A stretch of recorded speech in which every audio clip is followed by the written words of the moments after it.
काय झालं साहेब? मॅडम तुम्हाला पोलीस स्टेशनला यावं लागेल. का? विक्रम भोसलेची डेड बॉडी सापडली आम्हाला. हां? नाही.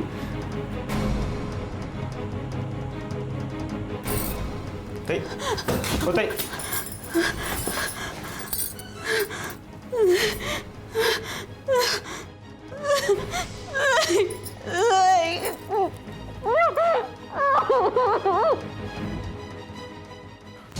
शिर्के, विक्रम आणि सुनील यांच्या आपल्याला डेड बॉडी सापडल्या, पण शरदचं काय?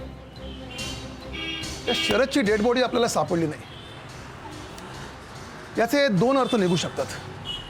एकतर हे सगळं त्यानेच केलं असणार, किंवा त्याचं किडनॅपिंग झालं असणार.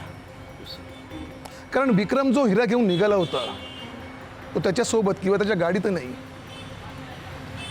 मग तो हिरा शरदने चोरला असेल. Possible sir. या फाईलमध्ये शरदचे कॉल रेकॉर्ड्स आहेत ना? होय सर. बघू.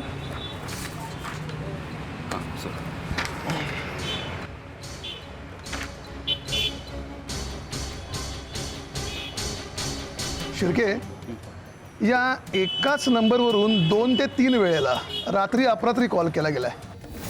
त्या नंबरमध्ये आपल्याला काहीतरी लिहून नक्कीच मिळेल. ही केस अधिकच रहस्यमय होत चालली होती. नेमकं कोण असेल ह्याच्या मागे ह्याचा अंदाज बांधणं सुद्धा कठीण होत चाललं होतं.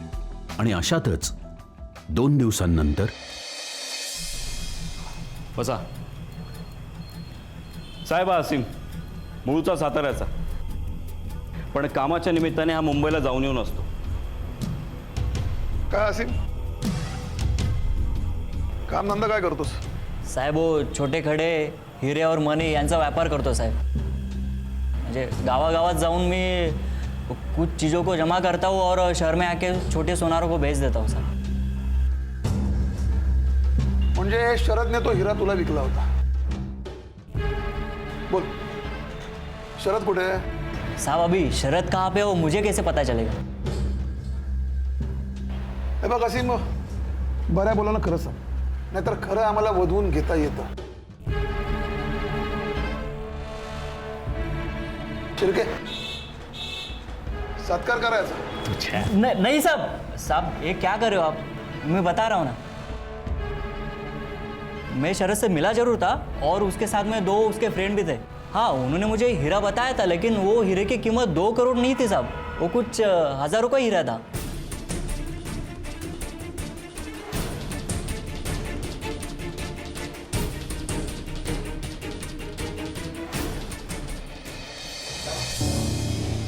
होय साहेब, मी खोटी किंमत विक्रमला सांगितली होती. मी तशी खोटी सर्टिफिकेट देखील बनवून घेतली होती की ज्याच्यामुळं तो हिरा 2 कोटीला विकला गेला असता.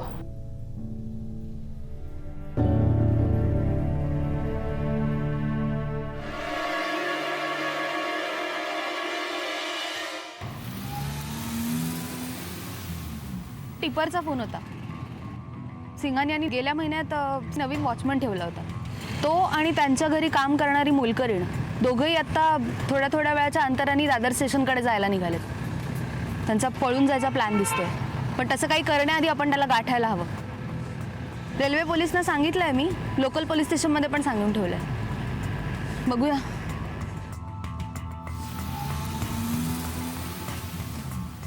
सोडा बाबा. बस. काय मग कसं वाटतंय आज? आलात? बोला, कोण कोण आहे गँगमध्ये तुमच्या? आणि पळून कुठे जात होतीस? मॅडम, मी पळून जात नव्हते हो. मला गावी जायचं होतं म्हणून साहेबांना विचारून सुट्टीवर जात होते मी. सुट्टी हवी आहे तुला? मॅडम, साहेब एकटे आहेत ना घरी? आणि हे असं सगळं झालेलं असताना सुट्टी मागायचं सुचतं कसं तुला? काय? आणि हा कोण? ह्याचं काय कनेक्शन तुझ्याशी? मॅडम, खरंच सांगते हो मी, आम्ही काय नाही केलं. काय नाही केलं? पळून का जात होतीस? पळून का जात होतीस? जे गुन्हा करतात तेच पळून जातात, हो ना? मैंने कुछ नहीं किया, भगवान की कसम मुझे मत मारिए सब, मैंने कुछ नहीं किया, सही बोल रहा हूँ मैं, साहेब मैंने कुछ नहीं किया. साहेब सोडा त्याला, त्यांनी काही नाही केलं. मॅडम खरंच आम्ही काय नाही केलं. ठीक आहे शिंदे, एक काम करा, कोर्टात अर्ज करा, कस्टडी मागा यांची. Yes madam. मग काय आपल्याकडेच राहतील हे. मग बरोबर सत्य काढून घेऊ बाहेर. काय 1 दिवस लागू दे ना तर 1 वर्ष लागू दे, हो ना?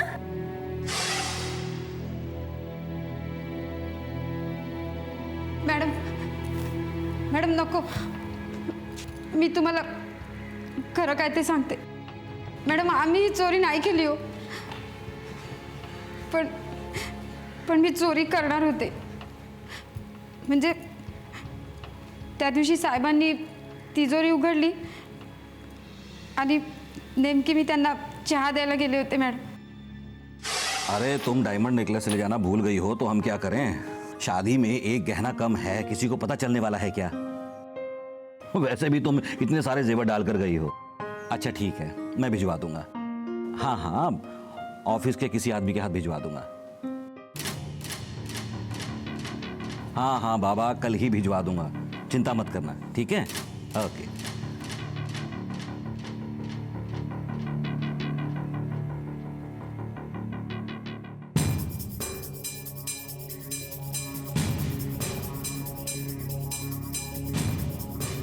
हे बहादूर, हे देख, हे चाबी ले आणि अशीच डुप्लिकेट बनवून आण, कळलं? धर लवकर. किस लिए? अरे जैसा मैं बोलती है ना वैसा कर. देख अभी 2 पैसा कमाने का चांस आया ना तो कमाने का, समझा? देख मैं तेरे को बोलती है. म्हणजे अशी नाही तर तशी चोरी तर केली आहेत तुम्ही. नाही मॅडम, आम्ही चोरी नाही केली, पण चोरी करण्याचा प्लॅन केला होता. पण नेमकं त्याच दिवशी हे सगळं घडलं आणि मग मी चोरी केली तर मला पण पोलीस पकडतील या भीतीने मी तो प्लॅन रद्द केला मॅडम. खरंच मॅडम. हा बोला. मॅडम, ज्या कारचा वापर करण्यात आला ती नॅशनल पार्कच्या एका झाडाखाली सापडली आहे. इच्छा तिथे मार्ग ही म्हण सार्थ ठरली. प्रचंड सकारात्मक इच्छाशक्ती दाखवत रासम यांना आशेचा पहिला किरण दिसला. गुन्हा करताना वापरण्यात आलेलं वेपन किंवा कुठलेही हत्यार, सामान, एखादी वस्तू सापडणं ही पोलिसांच्या दृष्टीनं फार महत्त्वाची बाब आहे.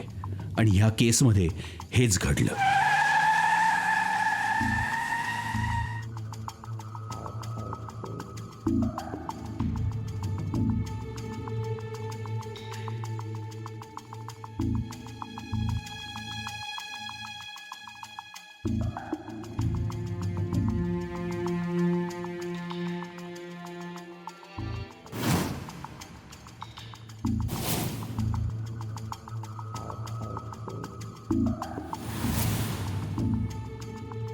गुन्हेगार खूपच शातीर आहेत.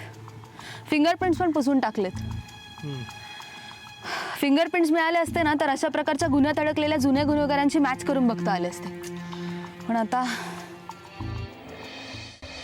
सर, हमारे बिल्डिंग में 3 घरों में चोरी हुई है. वॉचमैन की हालत देख के कोई तैयार नहीं हो रहा था कंप्लेन करने के लिए. त्या चड्डी बनियन गँगचे किस्से त्याने इतर वॉचमॅन कडून ऐकले. ती माणसं कुणाला जिवंत सोडत नाही. अर्थ चड्डी बनियन गँग इथेही ऍक्टिव्ह होते.